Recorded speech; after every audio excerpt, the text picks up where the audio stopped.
Mateus, capítulo 18, do verso 1 ao verso 5. Evangelho de Mateus, capítulo 18, do verso 1 ao 5.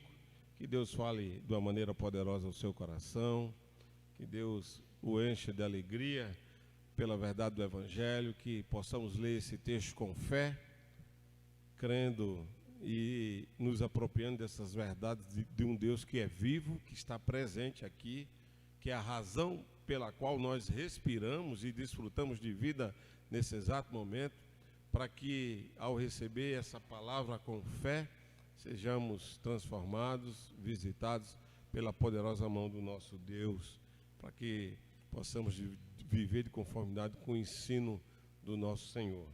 Evangelho de Mateus, capítulo 18, do verso 1 ao 4, diz assim a palavra do Senhor, e você acompanhe o texto sagrado, diz assim: naquela hora, aproximaram-se de Jesus os discípulos, perguntando: quem é, porventura, o maior no reino dos céus?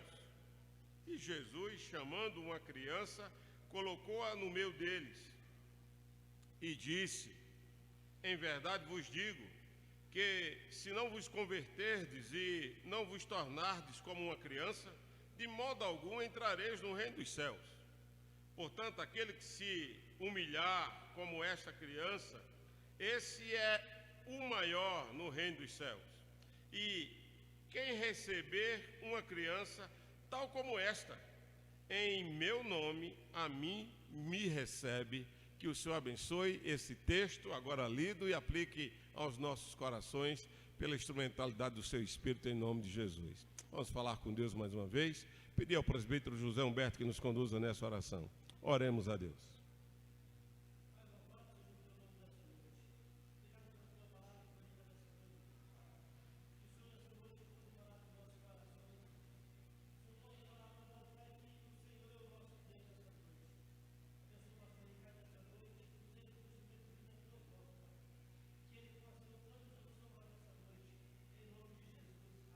Amém.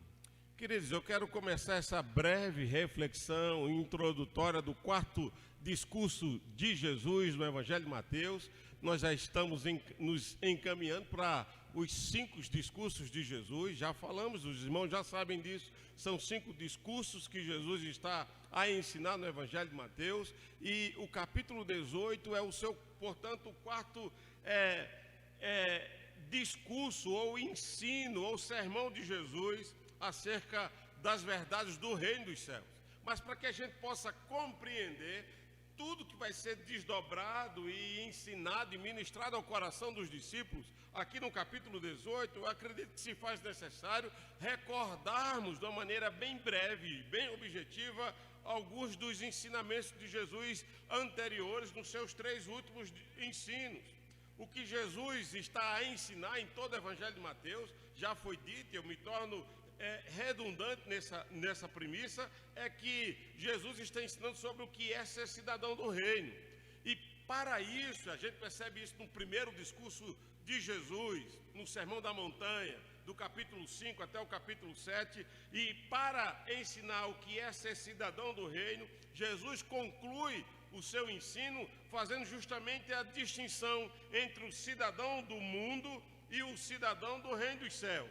E essa distinção entre o cidadão do mundo e o cidadão do reino dos céus, Jesus aponta no final do capítulo 7, entre os versos 24 e 27, que reside justamente entre aquele que ouve o Evangelho e pratica e aquele que não ouve o Evangelho e não pratica, que ouve o Evangelho e não pratica. Essa é a grande distinção. Então Jesus está dizendo, ser cidadão do reino dos céus, e o meu desejo é que vocês sejam ouvintes, praticantes desse Evangelho, porque dias difíceis virão, porque virão tempestades. É assim que ele conclui o seu Sermão da Montanha, quando ele diz, o cidadão do reino, ele é humilde, ele é pacificador, ele é sal da terra, ele é luz do mundo, ele vive de tal maneira que a sua luz brilha, ele se relaciona com o Pai, tratando o Pai como o seu Pai que está nos céus, um Pai que supre a necessidade, que conhece a sua necessidade. Ele se relaciona com esse Pai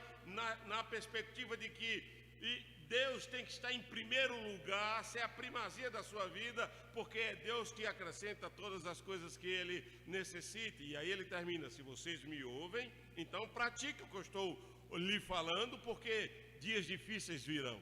Porque é nessa ideia que ele introduz o segundo discurso. Então, quando ele está falando do reino, ele primeiro ensina os discípulos o que é ser cidadão do reino. É ser alguém que ouve e pratica o evangelho. Depois ele vai dizer por que esse cidadão do reino precisa ouvir e praticar o evangelho. Porque dias difíceis virão. É o que o capítulo 10 nos ensina como segundo discurso de Jesus. E ele vai dizer que dias de tempestades virão. Essa é a ideia que Jesus apresenta no capítulo 10, porque seremos como ovelhas entregues a lobo, seremos traídos por pessoas amadas, seremos até mortos, mas ele termina dizendo: mas não os tema, não os temais, porque eu estou com vocês. E ele termina nos levando a compreender que o nosso desafio em um mundo de oposição a nós é ser como Jesus, nem maior e nem menor do que o mestre, mas ser como o nosso mestre. E ele apresenta essas verdades, então, dizendo que eu preciso viver isso, porque é o que ele vai nos ensinar em que ambiente isso se dá justamente nessa relação do que ele desenvolve no capítulo 13, que é o seu terceiro discurso, quando ele nos ensina que devemos ser como ele é, porque quando nós somos como ele é, esse é o desafio, né? Apesar das adversidades, das oposições, nós vamos crescer e multiplicar. Quando nós somos como ele é, nós vamos crescer e amadurecer. Quando nós somos como ele é, nós vamos ser frutíferos e produtivos no seu reino. E a nossa luz vai brilhar como o sol da justiça no reino do nosso Senhor. Essa é a ideia, porque o cidadão do reino dos céus vai viver dessa maneira. Ele compreende, e por compreender essa verdade, ele sabe o valor do reino. Ele é um tesouro precioso que ele exerce toda a sua energia e o seu desejo para alcançar esse reino. Ele compreende a preciosidade desse reino. Por isso, ele deseja avidamente estar envolvido com o rei e com o seu reino. E nesse interim desses ensinamentos, obviamente, alguns eventos aconteceram. Entre o capítulo 13 e o 18, alguns eventos ocorreram para a introdução do próximo ensino de Jesus. Se tivéssemos tempo, nós iríamos perceber que Jesus toma conhecimento, por exemplo, da morte de João Batista. Jesus vai ocorrer a primeira multiplicação de pães entre o capítulo 13 e o capítulo 18, vai ter a primeira multiplicação de pães. Jesus vai andar sobre o mar em meio à tempestade. Pedro vai confessar a Jesus dizendo: tu és o Cristo, o Filho do Deus vivo. Logo em seguida, ele vai ser tentado por seu próprio coração a seguir os seus conselhos, e Cristo vai adverti-lo dizendo: arreda Satanás, porque você não cogita as coisas de Deus, mas as coisas dos homens. Isso já nos faz refletir que todas as vezes que seguimos o nosso coração, nós nos constituímos inimigos de Deus. Somos como Satanás, uma oposição a Deus. São ensinamentos que acontecem, né, eventos que acontecem nessa narrativa, nesse interim, nesse espaço temporal, nesse interstício de tempo entre o capítulo 13 e o capítulo 18 do Evangelho de Mateus. Ocorre o momento da transfiguração, né?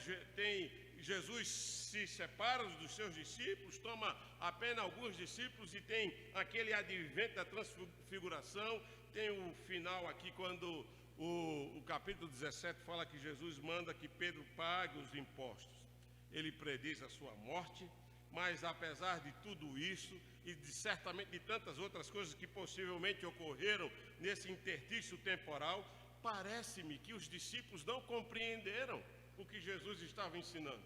Eles não entenderam nada acerca de tudo aquilo que Jesus já havia ensinado, e já são 3 grandes discursos de Jesus ensinando o que é ser discípulo de Jesus, por que deve ser discípulo de Jesus e como isso ocorre na vida do reino dos céus. Parece que esses discípulos não são diferentes de nós. Se você parar para pensar e for intelectualmente honesto, você vai perceber que eles não são diferentes de nós. Ou melhor, nós não somos diferentes dele, que temos aprendido, ouvido o discurso de Jesus e parece que tudo que Jesus disse até aqui não fez o menor sentido para eles.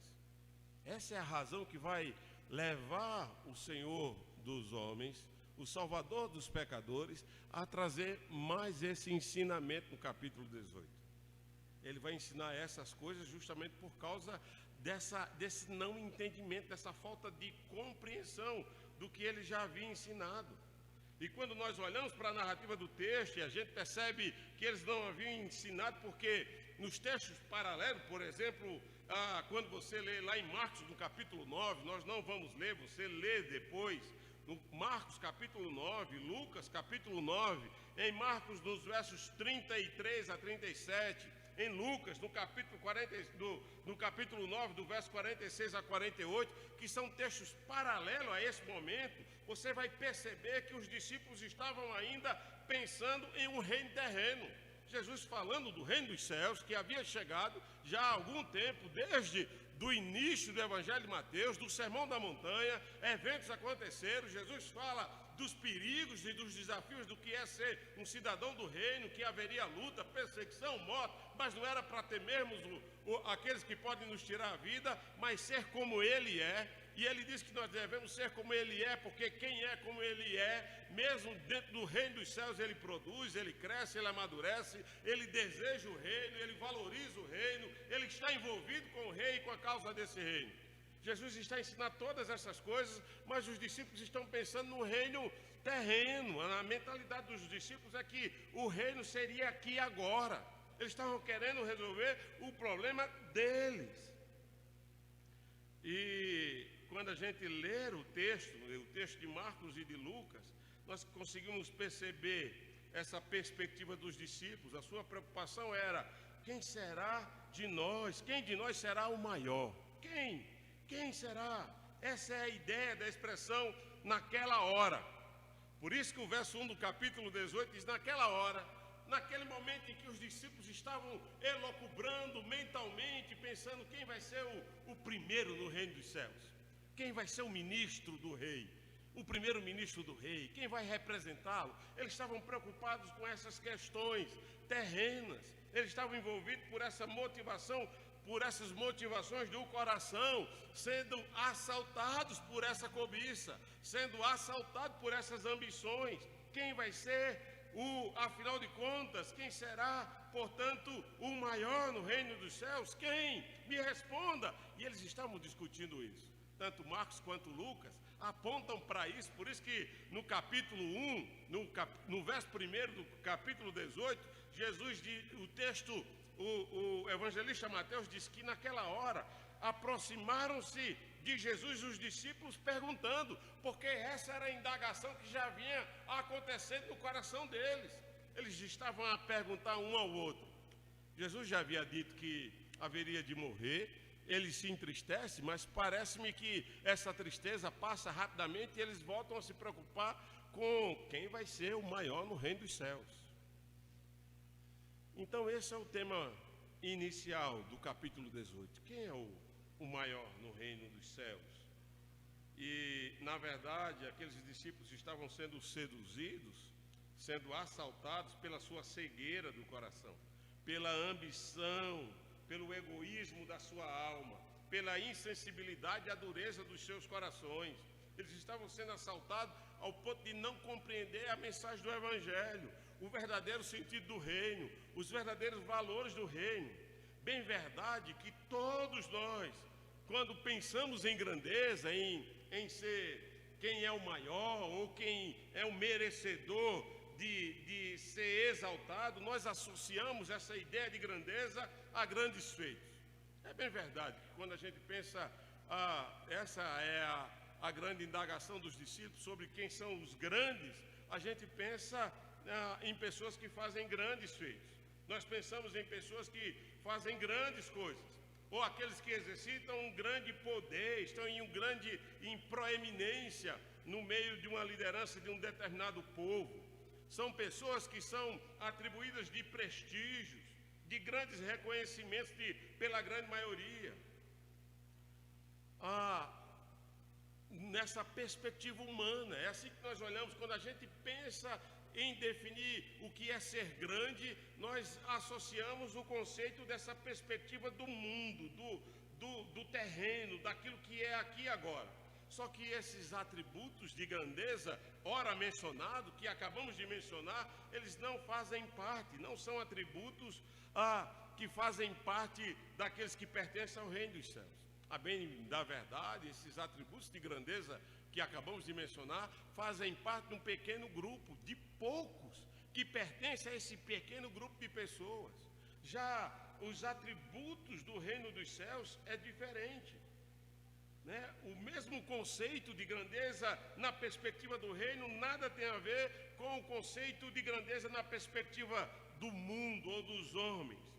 Não estão associados aos mesmos conceitos. No reino de Deus os valores são outros. No reino de Deus as virtudes são outras. E a pergunta que Jesus tenta responder aqui no Evangelho de Mateus, no capítulo 18, é: quais são essas virtudes? Quais são esses valores? Quais são essas grandezas do reino dos céus que faz com que alguém seja grande no reino dos céus? E para ensinar essas lições, Jesus começa, portanto, a dizer e a explicar chamando uma criança. Diz o texto que ele chama uma criança e passa a responder quem é o maior no reino dos céus. Diz assim os versos 1 e 2. Naquela hora, aproximaram-se de Jesus os discípulos perguntando à igreja, vamos ler? Quem? Vamos juntos? Quem é, porventura? E Jesus, chamando uma criança, colocou-a no meio deles. E a ideia de criança aqui, a gente vai falar um pouco mais à frente, mas já cabe nesse momento. A ideia de criança aqui é um infante, é um recém-nascido, é uma pequena criança. Não é uma criança como Natan, de 10, 11 anos. Não, ele está falando de uma criança infante, uma pequena criança. Uma criança que é amamentada. A ideia de recém-nascido, né? Talvez uma criança como a Chloe, de um pouco mais de 1 ano e alguns meses. É essa a ideia que Jesus diz. Então traga-me. E a ideia é, Jesus ordena que seja apresentada diante dele uma criança. E essa criança é trazida a ele, e ele apresenta essas crianças aos discípulos para explicar o que é ser grande no reino dos céus. E aí Jesus vai dizer: você quer ser grande no reino dos céus, presbítero José Humberto? Eu vou apresentar algumas condições, Marcos. Vou apresentar algumas condições, Wellington. Eu vou apresentar algumas condições, Eduardo, do que é ser grande no reino dos céus. Vocês realmente querem ser grande no reino dos céus? Então é preciso ter um coração transformado por Deus. É assim que Jesus vai ensinar.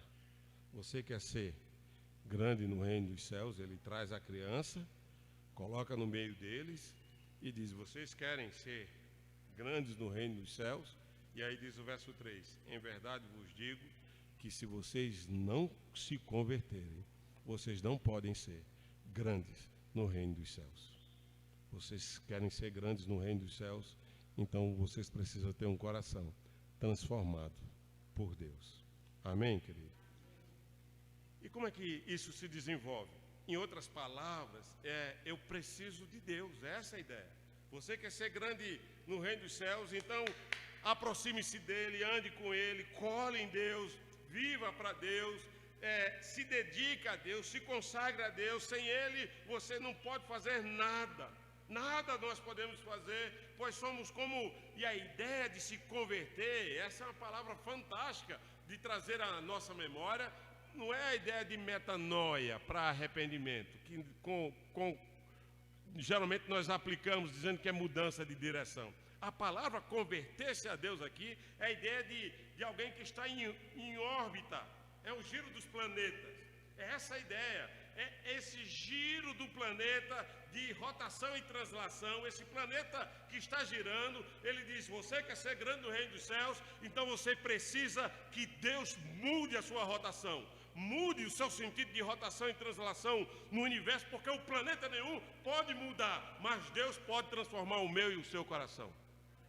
É essa a ideia. Você quer ser grande no céu, então tem um coração cujo giro vai ser transformado pelo seu Criador, para que você deseje a Ele. De outra sorte, você não será grande no reino dos céus. Isso é fantástico, porque Jesus está justamente ensinando: olha, já ensinei tantas coisas a vocês, vocês ainda não entenderam, estão pensando em resolver a vida de vocês. Ontem o reverendo Fábio falou algo interessante, onde cada um vai pescando algumas ideias. O presbítero José Humberto compartilhou de algo que o Fábio compartilhou conosco no nosso culto da UPH aqui ontem à noite, dizendo que murmuração é adoração ao diabo. Mas o Fábio também falou que percorrer a carreira com Jesus muitas vezes é acabar sem nada, porque o apóstolo Paulo começou rico, próspero, e terminou pobre e morto. Ele começou grande e terminou pequeno. Ele começou realizado e terminou fracassado aos olhos dos homens. Mas para aqueles que têm a experiência do reino dos céus, foi alguém que no seu encontro com Jesus teve o seu coração, a sua rotação, o seu movimento de translação e de rotação transformado ao ponto de dizer para Deus, aos Filipenses, quando ele diz: não vivo eu, mas Cristo vive em mim. A vida que agora vivo, não vivo para a minha glória, para realizar os meus desejos, mas vivo pela fé no Filho de Deus, porque julgo precioso a Cristo e faço tudo por ganhar a Cristo, ao ponto de considerar tudo como esterco. Perde-se o valor por causa de Cristo, por causa do Rei, por causa do seu reino. Tudo deixa de ter o valor no coração do apóstolo Paulo, por causa de Cristo. E a ideia, portanto, do texto é: só o Criador é que pode mudar o sentido do seu giro de rotação e de translação. Por isso, a condição para ser grande no reino dos céus é ter um coração transformado ou convertido por Deus. Talvez nessa noite a minha oração e a sua oração deve ser a oração de Jeremias: converte-me, ó Deus, e serei convertido. Muda os valores do meu coração, muda a minha mente, muda a maneira de pensar, me faz girar em torno de Ti e faz com que eu pare de girar em torno de mim e passe a girar em torno de Ti, para Ti, contigo. Faz com que os meus desejos desejem, o meu coração desejem as coisas do Senhor. Faz com que a minha mente pense as coisas do Senhor. Faça com que eu valorize as coisas do Senhor. Ô Senhor, converta o meu coração nessa noite e serei verdadeiramente convertido. Todos os três verbos estão no auristo, que é um tempo do grego. Só o grego é que tem esse tempo verbal. A língua portuguesa tem passado, presente e futuro, e a língua grega tem passado, presente, futuro e auristo. E essa ideia dos verbos que aparece, tanto o verbo converter, que estamos falando aqui agora, como o verbo tornar, como o verbo humilhar, estão todos eles no auristo. O tempo verbal, o modo verbal está no subjuntivo. Tudo isso tem uma explicação. A Sarita, que é professora de letra, depois traduz isso para nós. Está no subjuntivo. Então, no auristo, a ação é completa, é perfeita, ou seja, o sujeito da ação, quem pratica esse tempo verbal fora do tempo humano, é o próprio Deus. Por isso, se você quer ser grande no reino dos céus, você precisa ter um coração cujo giro deixa de girar em torno de si e Deus o converte para que você gire em torno dele.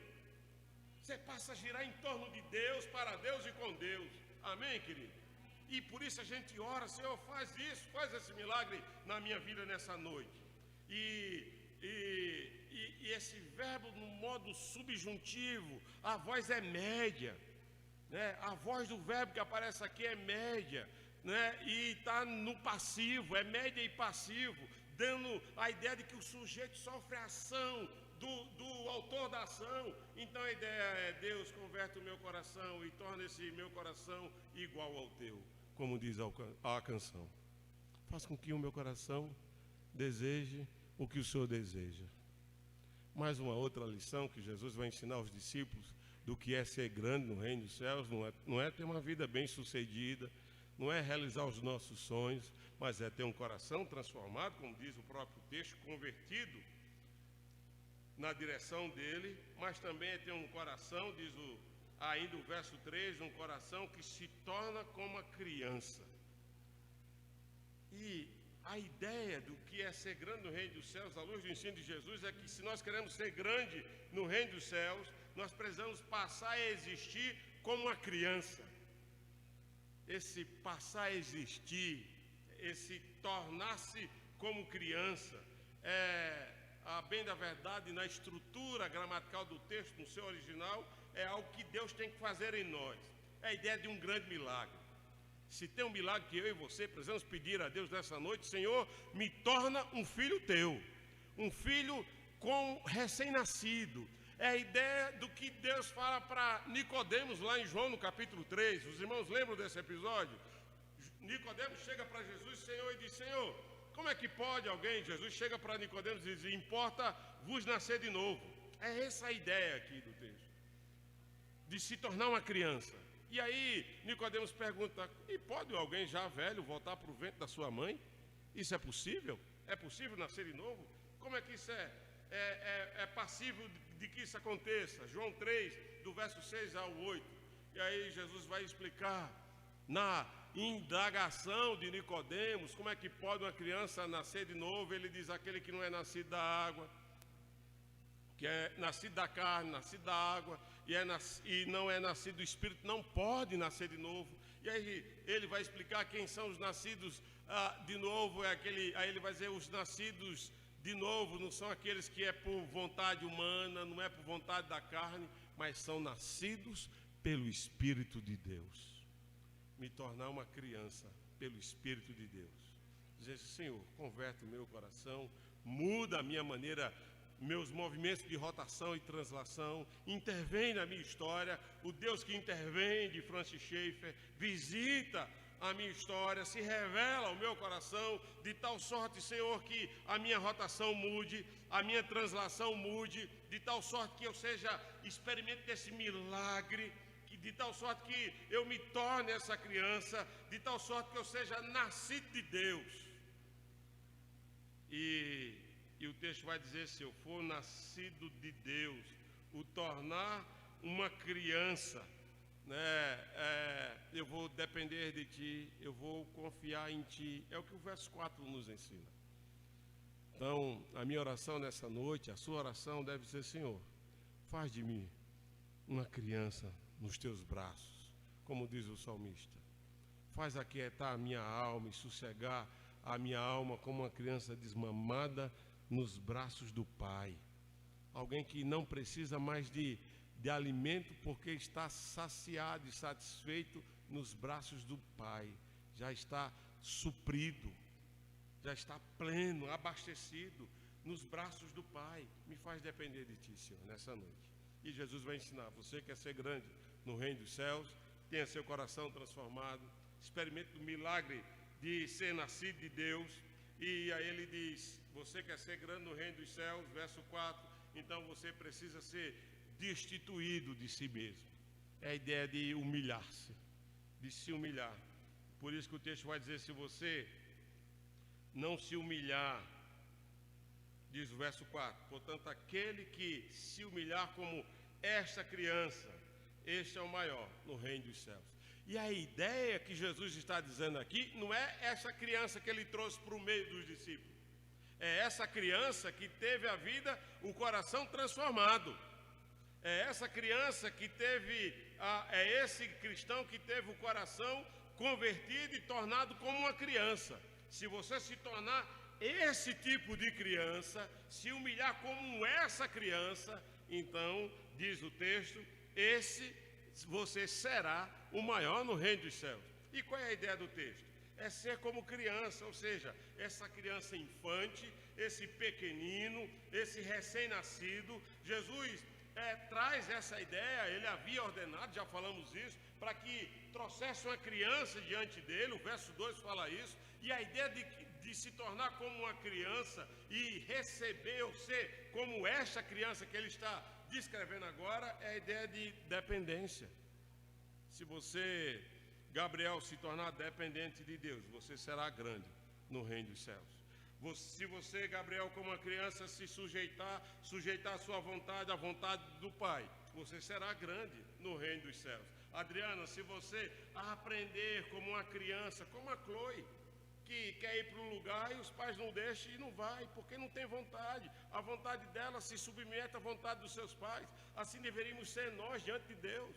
Nós não deveríamos fazer birra querendo satisfazer o nosso coração, mas nos sujeitar à vontade de Deus. Se você for como uma criança, como a Chloe, que necessita dos pais para alimentá-la, para prover o seu sustento, para suprir as suas necessidades, para dizer a hora que elas devem comer, o que ela deve comer, você será grande no reino dos céus.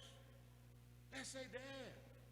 Se você não se humilhar ao ponto de reconhecer que você depende de Deus, que você necessita de Deus, que você se sujeita à vontade de Deus, se você não se humilhar ao ponto de reconhecer que você é impotente para se proteger, impotente para sanar os seus problemas, para resolver as suas lutas, para vencer as suas batalhas, se você não reconhecer a sua pequenez, você não será grande no reino dos céus. Se você não for capaz de reconhecer a sua dependência, a sua incapacidade de sanar as suas próprias lutas ao ponto de desejar a Deus, você não será grande no reino dos céus. O contrário disso também é verdadeiro. Enquanto você for orgulhoso, autossuficiente, independente, arrogante, ao ponto de não se sujeitar, não depender, não se achar impotente, nem incapaz de resolver a sua própria vida, você não será nada no reino dos céus. Por isso que Jesus disse, se você não se tornar uma criança com o coração transformado e não receber o milagre de ser nascido de Deus, você não vai depender nunca de Deus. Vai continuar seguindo seu próprio coração. Vai continuar na obstinação da sua vontade, julgando que a sua vontade é melhor do que a de Deus para a sua vida. Por isso que no verso 5 Jesus termina dizendo, nos ensinando que as crianças não são poderosas. Essa é a ideia de se humilhar. As crianças não são poderosas, elas não são reconhecidas, elas não fazem grandes feitos, elas não têm os holofotes voltados para si, elas não são autossuficientes, elas não são plenamente capazes de sanar e resolver os seus problemas, mas são plenamente dependentes. E se nós não formos assim, nós nunca seremos grandes no reino dos céus. E aí o verso 5 diz, e quem receber uma criança, tal como esta, transformada, coração transformado, nascido por Deus e submetida a Deus em obediência a Ele, como esta, em meu nome, porque sou eu que faço, eu que vou realizar. Ou seja, se você recebe de Jesus essa criança em seu coração, de tal maneira que o seu coração seja transformado, de tal maneira que você seja nascido pelo Espírito, de tal maneira que você seja destituído de si mesmo, você tem Jesus, Jesus está em você, você tem Deus, Deus está presente com você e, portanto, você será grande no reino dos céus. Porque quem recebe essa criança na sua vida, em meu nome, a mim me recebe. Amém, querido? Quando nós entendemos isso, nós vamos perceber que ser grande no reino dos céus é ter uma vida totalmente entregue e consagrada ao Rei do reino dos céus. Amém? Que Deus nos abençoe nessa noite. Que Deus continue a falar mais ensinamentos. Continue a ler o capítulo 18, de como Jesus vai explicando. Então, criança que teve o coração transformado, às vezes você passará por momentos difíceis e alguém vai escandalizar você, vai fazer você tropeçar, vai fazer você andar claudicante. Isso fica para os próximos capítulos, como diz o presbítero Wellington, no próximo domingo. Mas leia o capítulo 18 e ore a Deus nessa noite. Senhor, faz de mim um filho teu com um coração transformado, um nascido do Espírito de Deus, alguém que aprendeu em Cristo, como o texto nos proporciona, a nos humilharmos, ou seja, a sermos destituídos de mim mesmo. Faz com que o giro do planeta que se chama eu seja transformado e impactado pelo poder daquele que me criou, para que a minha vida seja tua, para que os meus desejos sejam teus, para que a minha vontade glorifique o meu Pai que está nos céus. Amém? Vamos falar com Deus mais uma vez. Oremos ao Senhor.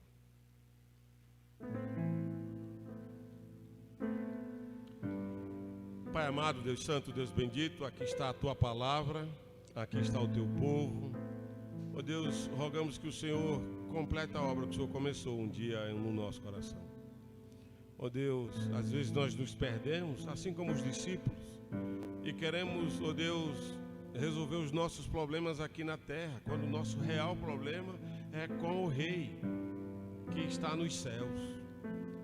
Ó Deus, então ensina-nos, ó Deus, a nos voltar para essa relação verdadeira com o Senhor. E ela só é possível, à luz do texto que lemos nessa noite, se o nosso coração for transformado por Ti. Por isso, converte-nos, ó Deus, e seremos convertidos. Isso só será possível, ó Deus, se formos nascidos pelo Teu Espírito. O vento sopra onde quer, nós não sabemos de onde vem, para onde vai, mas assim é aquele que é nascido de Deus. Então que o vento do Teu Espírito sopre sobre nós de uma maneira especial, restaurando a vida em nós, outrora amortecida pela dureza do nosso coração. Ó Deus, gera vida, realiza esse milagre na vida dos Teus filhos aqui nessa noite, em o nome de Jesus. Ó Deus, nos destitui, ó Deus, de nós mesmos. Ó Deus, faça, ó Deus, com que nós tenhamos uma relação de total dependência, de total necessidade, de total submissão ao Rei dos céus. Ó Deus, porque se assim procedermos, se assim vivermos, se assim recebermos essa criança em nosso coração, ó Deus, o Senhor estará conosco, Cristo estará conosco. Ó Deus, e apesar das lutas e das dores que enfrentamos, o milagre do Rei dos céus ocorrerá no nosso coração. Por isso, ó Pai, realiza esse milagre no coração da Tua igreja nessa noite. É o que nós te pedimos, no nome santo de Jesus. Amém, amém e amém, Senhor. Amém.